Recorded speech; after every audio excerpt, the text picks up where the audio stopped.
Ay'a yolculuk, insanlığın uzaydaki ilk adımı ve geleceği. Ay, gecelerimizi aydınlatan, şairlere ilham veren, çocukluğumuzun hayallerini süsleyen o gizemli gök cismi. Peki, Ay'a dair ne kadar şey biliyoruz? Bu video, Ay'ın tarihini, bilimini ve geleceğini keşfe çıkıyor. Hazır olun, uzayın derinliklerine doğru heyecan verici bir yolculuğa başlıyoruz. Ay, insanlık tarihi boyunca her zaman bir merak ve hayranlık kaynağı olmuştur. Gökyüzünde parlayan bu eşsiz cisim, mitolojilerden bilimsel araştırmalara kadar pek çok alanda insanlığın ilgisini çekmiştir. Ay'a dair bilgilerimiz binlerce yıllık gözlemler ve araştırmalar sonucunda şekillenmiştir. İlk insanlar Ay'ın evrelerini gözlemleyerek takvimler oluşturmuş ve ritüellerini buna göre düzenlemişlerdir. Bu video, Ay'ın tarihsel önemini, bilimsel keşiflerini, Ay'a yönelik çalışmaların gelişimini ve gelecekteki planları detaylı bir şekilde ele alarak bu gizemli gök cismine farklı bir bakış açısı sunmayı amaçlamaktadır. İnsanlık, tarih boyunca Ay'ı gözlemlemiş ve ona farklı anlamlar yüklemiştir. Eski medeniyetler, Ay'ın hareketlerini takip ederek tarım döngülerini ve mevsimleri belirlemişlerdir. Ay pek çok mitolojide tanrı veya tanrıça olarak kabul edilmiştir. Örneğin Yunan mitolojisinde ay tanrıçası Selene, Roma mitolojisinde ise Luna olarak bilinir. Ayın evreleri, takvimlerin ve dini ritüellerin temelini oluşturmuştur. Dolunay, yeni ay gibi evreler farklı kültürlerde farklı anlamlar taşımış ve özel törenlerle kutlanmıştır. Yüzyılda teleskopun icadıyla birlikte ay yüzeyi daha detaylı bir şekilde incelenmeye başlanmıştır. Galileo Galilei, teleskopu kullanarak ayın yüzeyindeki kraterleri, dağları ve denizleri ilk kez gözlemlemiştir. Bu gözlemler, ayın pürüzsüz ve mükemmel bir küre olmadığı, aksine engebeli bir yüzeye sahip olduğunu ortaya koymuştur. Teleskopla yapılan gözlemler, aya dair bilimsel anlayışımızın temelini oluşturmuştur. Ayın yüzeyindeki kraterler, göktaşlarının çarpması sonucu oluşmuştur. Bu kraterler, Ay'ın jeolojik tarihi hakkında önemli bilgiler sunmaktadır. Yüzyılın ortalarında başlayan uzay yarışı, Ay'a yönelik bilimsel çalışmaların hız kazanmasına neden olmuştur. Sovyetler Birliği ve Amerika Birleşik Devletleri Ay'a ilk insan yapımı araçları göndermek için kıyasıya bir rekabete girmişlerdir. Bu rekabet, Ay'a yönelik teknolojik gelişmelerin ve bilimsel araştırmaların hızlanmasına katkıda bulunmuştur. Uzay yarışı, insanlığın Ay'a ayak basma hayalini gerçeğe dönüştürmüştür. Uzay yarışının getirdiği ivme, Ay'ın jeolojik yapısı, atmosferi ve potansiyel kaynakları hakkında daha fazla bilgi edinmemizi sağlamıştır. Sovyetler Birliği, uzay yarışında önemli bir rol oynamış ve Ay'a yönelik ilk insan yapımı araçları göndermiştir. Sputnik programı ile uzaya ilk uyduyu gönderen Sovyetler, Luna programı ile de Ay'a insansız uzay araçları göndermiştir. Luna programı kapsamında Ay'a gönderilen araçlar, Ay yüzeyinin fotoğraflarını çekmiş ve Ay'dan toprak örnekleri toplamıştır. Bu örnekler, Ay'ın jeolojik yapısı hakkında önemli bilgiler sağlamıştır. Sovyetler Birliği'nin Luna programı, Ay'a yönelik bilimsel araştırmaların önünü açmış ve Amerika Birleşik Devletleri'nin Apollo programı için zemin hazırlamıştır. Amerika Birleşik Devletleri'nin Apollo programı, insanlığın Ay'a ayak basmasını sağlamıştır. 1969 yılında Apollo 11 görevi ile Neil Armstrong ve Buzz Aldrin, Ay'a ilk ayak basan insanlar olmuşlardır. Apollo programı kapsamında Ay'a toplamda 6 insanlı görev gerçekleştirilmiştir. Bu görevler sırasında Ay'dan kaya ve toprak örnekleri toplanmış, bilimsel deneyler yapılmış ve Ay yüzeyinin detaylı haritaları çıkarılmıştır.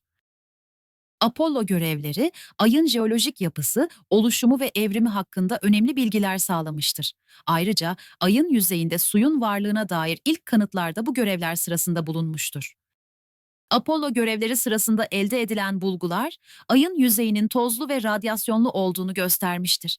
Ay'ın atmosferi çok ince olduğu için yüzey radyasyona karşı korumasızdır. Ay'dan getirilen kaya ve toprak örnekleri, Ay'ın yaklaşık 4,5 milyar yıl önce oluştuğunu göstermiştir. Bu örnekler, Ay'ın dünyadan kopan bir parça olduğu teorisini desteklemektedir. Apollo görevleri sırasında Ay'ın yüzeyinde suyun varlığına dair kanıtlar bulunmuştur. Bu su, buz halinde kraterlerin derinliklerinde saklanmaktadır. Suyun varlığı, Ay'da kalıcı üsler kurulması ve Ay'ın kaynaklarının kullanılması için önemli bir potansiyel sunmaktadır. Günümüzde Ay'a yönelik çalışmalar uluslararası bir işbirliği çerçevesinde devam etmektedir. Çin, Hindistan, Japonya ve Avrupa Uzay Ajansı gibi birçok ülke Ay'a yönelik insansız ve insanlı görevler planlamaktadır. Çin'in Chang'e programı Ay'ın uzak tarafına iniş yapmıştır. Bu, Ay'ın uzak tarafına yapılan ilk başarılı iniştir. Chang'e programı, Ay'ın jeolojik yapısı ve kaynakları hakkında önemli bilgiler toplamaktadır. Hindistan'ın Chandrayaan programı da Ay'a yönelik araştırmalar yürütmektedir. Chandrayaan 3 görevi, Ay'ın güney kutbuna iniş yaparak su buzunun varlığını araştırmaktadır. Günümüzde Ay'a yönelik çalışmalar özellikle Ay'ın kaynaklarının potansiyel kullanımı üzerine odaklanmaktadır. Ay'da bulunan su buzu, yakıt, oksijen ve içme suyu gibi temel ihtiyaçlar için kullanılabilir. Ay'ın kaynaklarının kullanılması, Ay'da kalıcı üsler kurulması ve uzay keşifleri için önemli bir avantaj sağlayacaktır. Ay, gelecekte uzay istasyonları ve diğer gezegenlere yapılacak yolculuklar için bir sıçrama tahtası olarak kullanılabilir. Ay'ın kaynaklarının sürdürülebilir bir şekilde kullanılması, gelecekteki Ay görevlerinin başarısı için kritik öneme sahiptir. Gelecekte Ay'a kalıcı üsler kurulması hedeflenmektedir. Bu üsler, bilimsel araştırmalar yapmak, Ay'ın kaynaklarını kullanmak ve uzay keşifleri için bir üs olarak hizmet vermek amacıyla kurulacaktır. Ay'da kalıcı üsler kurulması, insanlığın uzaydaki varlığını sürdürülebilir hale getirecektir. Bu üsler, gelecekte Mars ve diğer gezegenlere yapılacak yolculuklar için önemli bir hazırlık aşaması olacaktır. Ay'ın kaynaklarının kullanılması, Ay'da kalıcı üsler kurulması için gerekli olan kaynakları sağlayacaktır. Su buzu, yakıt, oksijen ve içme suyu gibi temel ihtiyaçlar Ay'ın kaynaklarından elde edilebilir. NASA'nın Artemis programı insanları Ay'a geri göndermeyi amaçlamaktadır. Artemis programı 2020'lerin ortalarında Ay'a ilk kadın ve ilk siyahi astronotu göndermeyi hedeflemektedir. Artemis programı Ay'da sürdürülebilir bir varlık oluşturmayı hedeflemektedir. Bu program kapsamında Ay'da kalıcı üsler kurulacak, Ay'ın kaynakları kullanılacak ve bilimsel araştırmalar yapılacaktır. Artemis programı gelecekte Mars ve diğer gezegenlere yapılacak yolculuklar için önemli bir hazırlık aşaması olacaktır. Ay bu yolculuklar için bir test alanı ve bir sıçrama tahtası olarak kullanılacaktır. Özel şirketler de Ay'a yönelik ticari faaliyetler planlamaktadır. SpaceX, Blue Origin ve Virgin Galactic gibi şirketler Ay'a kargo taşımacılığı, turizm ve kaynak çıkarma gibi faaliyetler planlamaktadır. Özel şirketlerin Ay'a yönelik yatırımları, Ay'a yönelik çalışmaların hızlanmasına ve maliyetlerin düşmesine katkıda bulunacaktır. Özel şirketler, Ay'ın kaynaklarının kullanılması ve Ay'da kalıcı üsler kurulması için önemli bir rol oynayacaktır. Özel şirketlerin Ay'a yönelik faaliyetleri, uzay ekonomisinin gelişmesine ve yeni iş imkanlarının yaratılmasına katkıda bulunacaktır. Ay, bilimsel araştırmalar için bir platform olarak görülmektedir. Ay'ın yüzeyi, dünyadan daha iyi bir gözlem noktası sunmaktadır. Ay'da kurulacak teleskoplar, evrenin derinliklerini daha net bir şekilde gözlemlememizi sağlayacaktır.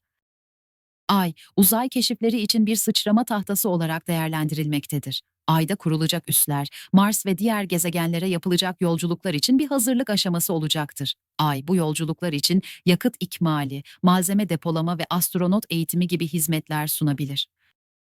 Ay'ın stratejik önemi, Ay'a yönelik çalışmaların devam etmesini ve gelecekte daha da artmasını sağlayacaktır.